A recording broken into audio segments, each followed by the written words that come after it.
He gave up his seat to a pregnant woman, but what happened next left everyone speechless. The train station buzzed with the usual symphony of activity, doors hissing open, footsteps echoing, and the faint hum of conversations blending into the background. Elijah, a young black man in his late 20s, adjusted his backpack as he stepped onto the subway platform. He was tired. His shift at the auto repair shop had been grueling, but the thought of getting home to his little sister's birthday dinner kept him moving. As the train screeched to a halt, Elijah joined the throng squeezing into the already crowded car. He managed to find a spot by the door, one hand gripping the overhead bar for balance. Across from him, he noticed a woman, visibly pregnant, holding onto a pole with one hand while clutching her oversized bag with the other. Her face glistened with sweat, and her legs trembled as the train jerked forward. Without thinking, Elijah stood up and gestured to his seat. "Here, ma'am. You look like you could use this," he said, his tone kind but firm. The woman hesitated, looking a little embarrassed, but eventually gave him a grateful smile. "Thank you so much," she murmured, as she sank into the seat. Elijah nodded and shifted to stand closer to the door. He glanced at his watch. Still enough time to make it to dinner if the train stayed on schedule. For a moment he felt good about his small act of kindness. But the moment didn't last. As the train pulled into the next station, the woman's head suddenly slumped forward. Her bag slid to the floor, and she collapsed onto her knees, gasping for air. The entire car froze. A man near her shouted, "Someone help her!" Elijah instinctively moved toward her. "Ma'am, are you okay?" he asked, crouching down. Another passenger yelled for someone to pull the emergency brake, while others scrambled to call 911. The air was thick with panic, voices overlapping in confusion. Elijah stayed by the woman's side, unsure of what else to do. Then, as she was helped into a sitting position by another passenger, she pointed directly at Elijah. Her voice was weak but sharp enough to cut through the chaos. "It was him," she gasped. He did something to me." The murmurs started, low but insidious. People around Elijah began to exchange wary glances, and the air seemed to shift. But this was only the beginning. For a moment Elijah thought he misheard her. His mind raced, trying to make sense of her words. "What do you mean?" he asked, his voice steady but edged with disbelief. The woman repeated, louder this time, "He did something to me." She clutched her stomach, wincing, and the passengers around her shifted uneasily. "Whoa! Hold on," Elijah said, raising his hands defensively. "I didn't do anything. I just gave her my seat." The murmurs grew louder now, a wave of suspicion rippling through the car.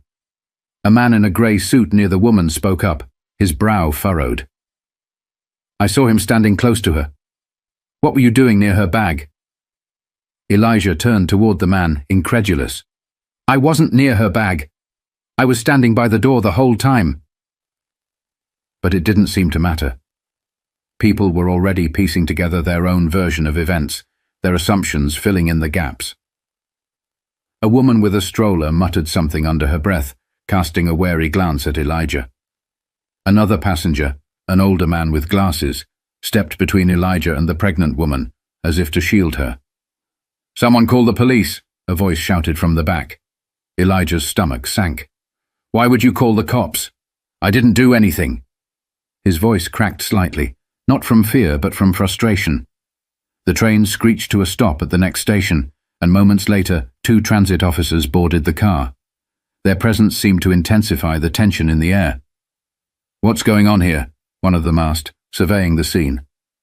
Passengers immediately began talking over one another, pointing fingers and giving fragmented accounts of what they thought had happened. "She collapsed and he was right there," one woman said, nodding toward Elijah. "He gave up his seat, but then, I don't know, something feels off." Another added hesitantly. The officers looked at Elijah, who stood frozen in place, his hands still raised slightly, as if to prove he meant no harm. "You," one officer said, gesturing toward him. "Step off the train so we can sort this out." "I didn't do anything," Elijah protested, his voice firmer now. "I just gave her my seat. Ask anyone."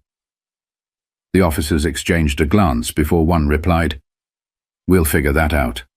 Let's go." But before Elijah could move, another voice cut through the tension. "Wait!" It was a teenage girl with braids sitting near the back of the car. She stood up, her phone in hand. "I saw the whole thing. He didn't touch her or her stuff. He literally just gave her his seat." Her words hung in the air, a small crack in the wall of suspicion. But it wasn't enough to dissolve the doubt entirely. The pregnant woman groaned, clutching her stomach again. One of the officers crouched beside her, asking questions. "What happened, ma'am? Did someone harm you?" She pointed at Elijah once more. "It was him. I felt dizzy after he stood so close. I don't know what he did, but it was him." Elijah's heart pounded. He wanted to scream, to demand why she was doing this, but he knew better. His father's voice echoed in his mind. "Stay calm, no matter what. Don't give them any reason to see you as a threat." The officers, now visibly more alert, asked him to step aside again. "Sir, this is just protocol. We need to get her medical attention and figure out what's going on." Reluctantly, Elijah nodded and followed them off the train, feeling every pair of eyes on him as he walked. The whispers behind him stung more than he cared to admit. Outside the car, the tension didn't ease. If anything, it grew heavier as more officers arrived and passengers spilled onto the platform, their accounts becoming more dramatic with each retelling. But things were about to take an even darker turn. Elijah stood on the platform, his back against the cold concrete wall as two officers questioned him. Around them, a small crowd gathered, whispering and pointing. The pregnant woman sat on a bench a few feet away, clutching her belly and shaking her head as paramedics examined her. Every now and then, her gaze flicked toward Elijah, a mix of fear and accusation in her eyes. "Let me get this straight," the taller officer said, flipping open his notepad. "You're saying you gave up your seat, and that's all that happened?" "Yes," Elijah replied firmly. "That's all I did. I don't even know this woman." The shorter officer chimed in. "Then why would she accuse you of something? People don't just make these things up." Elijah clenched his fists, forcing himself to stay calm. "I don't know why she's saying this. Maybe she's confused, or maybe something else is going on. But I didn't do anything wrong." From behind the officers, a middle-aged woman in a red coat stepped forward. "I saw him too," she said, her voice hesitant. "He was acting kind of close to her. You know what I mean?" Elijah's eyes widened. "What?" "I wasn't anywhere near her except to offer my seat." The taller officer nodded toward the woman. "Ma'am, did you see anything else suspicious?" She shook her head slowly. "No, but I think it's worth looking into. You can't be too careful these days." The words hit Elijah like a punch to the gut. He turned to the officers, his voice rising. "This is ridiculous. You're taking her word and a bunch of guesses over facts. Check the security cameras if you don't believe me." The officers exchanged a glance. One of them sighed. "We're working on it. Just cooperate, okay?" Meanwhile, the crowd grew restless. People whispered louder now, speculating wildly. "He probably slipped something into her drink," a man muttered. "Or tried to take her bag," someone else suggested. "Look at him. He's so defensive." "That's a red flag," a woman added. Elijah heard every word, and his blood boiled. But before he could say anything, the teenage girl who had spoken up earlier stepped forward again, holding her phone. "Excuse me," she said loudly, her voice cutting through the chatter. "I have a video. I was recording a TikTok when this all happened. He didn't do anything. Look." She handed her phone to the shorter officer, who watched the video carefully. The screen showed Elijah standing by the door, hands on the rail, minding his own business. The moment he gave up his seat was clear, as was his distance from the pregnant woman afterward. The officer's expression softened slightly as he handed the phone to his partner. "This doesn't show any contact between him and the woman," he admitted. The taller officer frowned, then turned to the pregnant woman. "Ma'am, are you absolutely sure it was him?" Her face crumpled, and tears spilled down her cheeks. I don't know," she stammered. "I felt dizzy, and he was right there. I just assumed." Elijah felt a mix of relief and frustration. "You assumed? You've got half this platform thinking I'm some kind of criminal because you assumed?" The crowd's whispers shifted now, uncertainty rippling through them. Some people looked embarrassed. Others doubled down on their suspicions.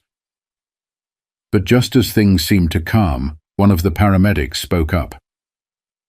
"Her blood pressure's dangerously low. This could explain the dizziness and confusion, but we need to get her to the hospital to run some tests." The officers nodded, then turned back to Elijah. "We're not detaining you," the taller one said, though his tone was far from apologetic. "But we'll need to file a report. Stay nearby in case we need more information." Elijah's jaw tightened. "Fine. Do what you have to do." As the paramedics wheeled the woman away and the crowd slowly dispersed, Elijah remained on the platform, shaken but not broken. However, the damage had already been done, and the fight for his dignity wasn't over yet. Elijah stayed on the platform, leaning against a steel pillar as the crowd thinned out.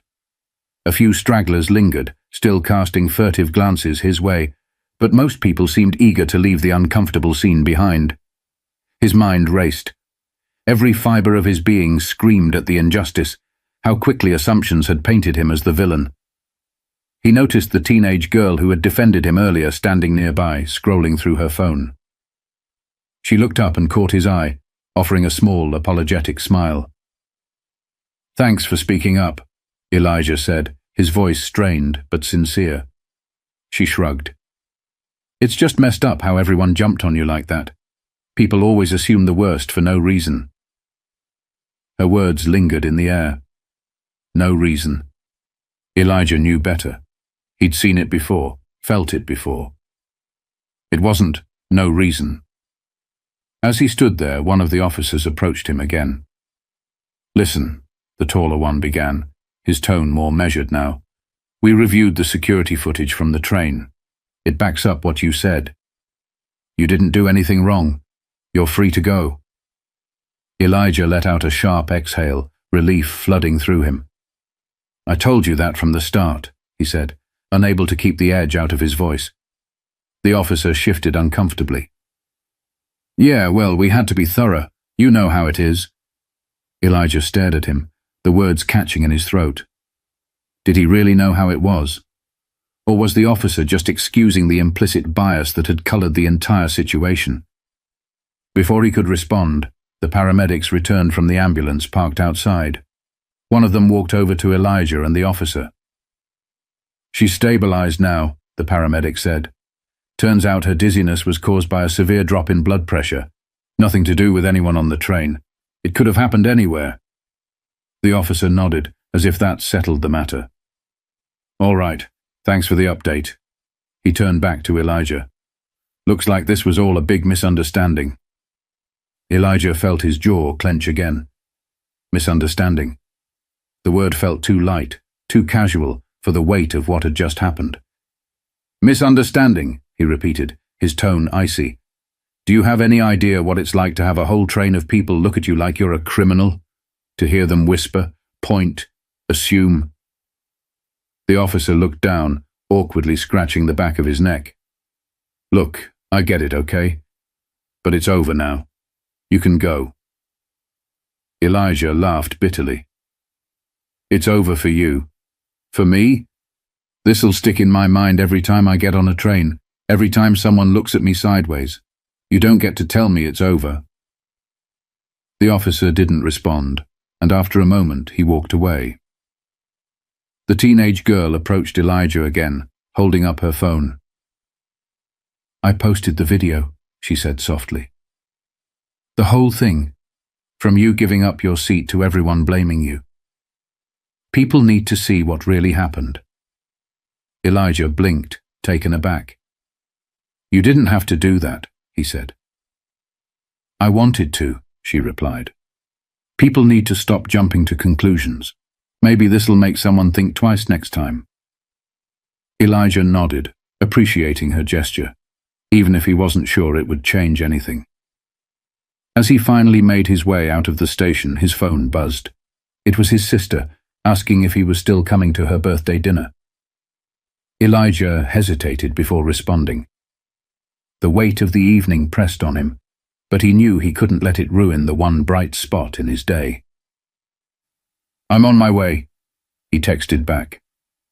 But as he walked through the city streets, Elijah couldn't shake the nagging thought. How many others had faced the same rush to judgment without someone like that teenager to stand up for them? And how often did those stories end differently? Later that evening, Elijah sat at his sister's dining table, the sound of laughter and clinking glasses filling the room. He smiled faintly as his little sister blew out her candles, the warmth of family easing some of the tension still knotted in his chest. But even as he celebrated, his mind kept circling back to the events of the day. The way assumptions could snowball, how quickly kindness could be twisted into suspicion, and the fragility of trust among strangers. After the cake was cut and the dishes cleared, Elijah stepped out onto the small balcony for a moment of quiet. His sister joined him, handing him a cup of coffee. You okay? She asked, sensing something was off. Elijah hesitated before nodding. Yeah, just had a rough ride home. She didn't press, but he could tell she wanted to. Finally he sighed and told her the story. Every detail, from the act of giving up his seat to the accusations and the girl who came to his defense.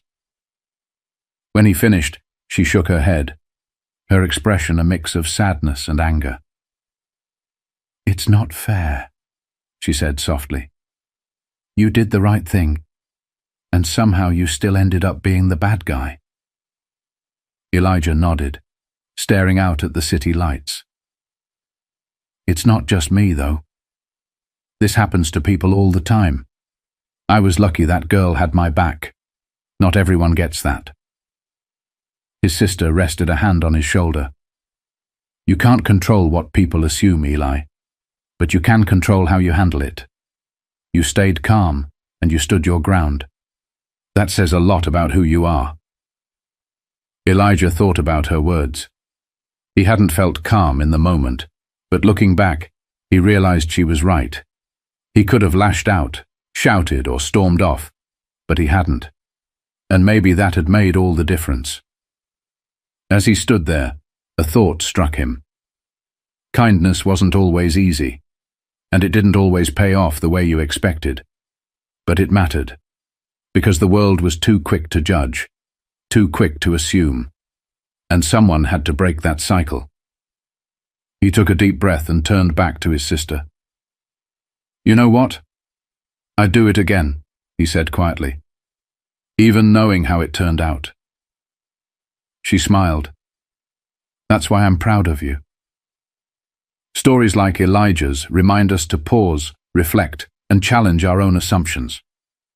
Acts of kindness can ripple out in ways we don't always see, even when they're met with resistance.